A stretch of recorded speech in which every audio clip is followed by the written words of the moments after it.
So I think we're all waiting for the regulatory approval, which hopefully by the end of this year or early next year we should be able to get. At the same time, there is a mammoth task at hand, which is basically to how do we vaccinate the population that we have prioritized and do it in a smooth manner, maintaining the cold chain, maintaining the fact that we need so many vaccinators to give the vaccine and then monitor these individuals for any side effects. So it's going to be a huge task, which will be almost like holding elections in each state, and the central government and the state government are working, I think, on a war footing to get all of this in place, so that as soon as the vaccine gets the approval, we can start rolling it out as early as possible. Dr. Guleria, are you concerned at the delay in some of the data on, say, the Oxford vaccine candidate being released by the UK regulator, or the speed at which the Bharat Biotech data is actually being made ready for evaluation in stage 3? Is it taking too much time, in your opinion? So I think we have to be very careful. I mean, I think one can say that some time lost is still worth it as long as everyone has the confidence that the vaccine is safe. And I think that is the issue that is both with the AstraZeneca vaccine and the Bharat Biotech, that the data has to be comprehensive and complete. And when we're talking of safety, it's not only of the immediate side effects, but the side effects which may happen on follow-up. So we have to have a sufficient degree of follow-up for at least 6 to 8 weeks to see that the vaccine is safe, and also a follow-up of such a duration to see that what is the degree of immunity it gives and what is the protection that one gets in terms of looking at it in the study follow-up. You have to have a sufficient number of people who get infected with COVID who have been vaccinated, and then you see how many of them got COVID who had got the placebo and how many of them got COVID who had got the vaccine, to be actually able to say what was the efficacy of the vaccine, how effective is the vaccine. So that sometimes can take time, but I think it's worth it because we need to have that confidence once we start vaccinating such a large population that it's an effective and safe vaccine. How does one ensure that people come back for a second dose in a country like ours?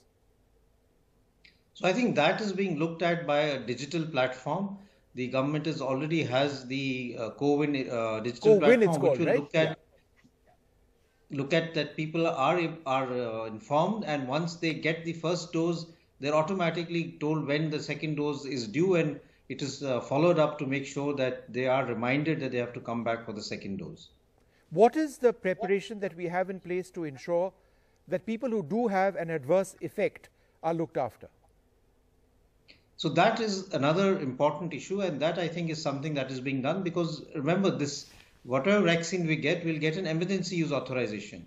And an emergency use authorization means that we will still have to continue to follow up these individuals after taking due consent to see for any long-term adverse effect which may happen, or an adverse effect which may happen in a population or a group which has not been effectively covered during the phase 3 trial.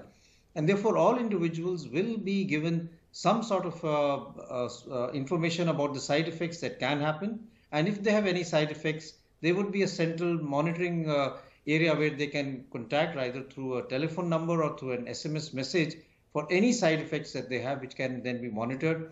And for any serious adverse effect, there would be plans at each state level to admit individuals or observe them.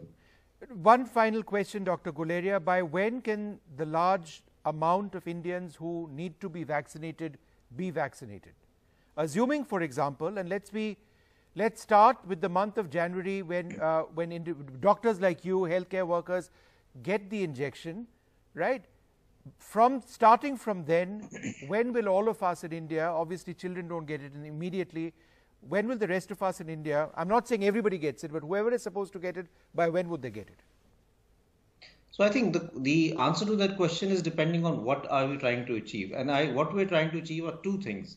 One is, like you said, when can we vaccinate a sufficient number of individuals to break the chain of transmission and say that there is some degree of herd immunity and therefore the number of cases should dramatically come down.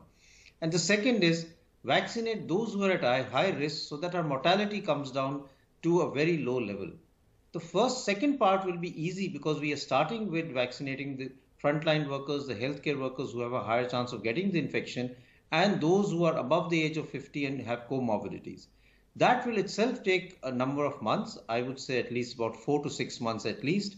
But the rider here is the number of doses that will be available to us and how can we quickly roll it out to such a large population. Remember, we're talking about 30 crore people and we'll have to give 60 crore doses because there are 2 doses to be given.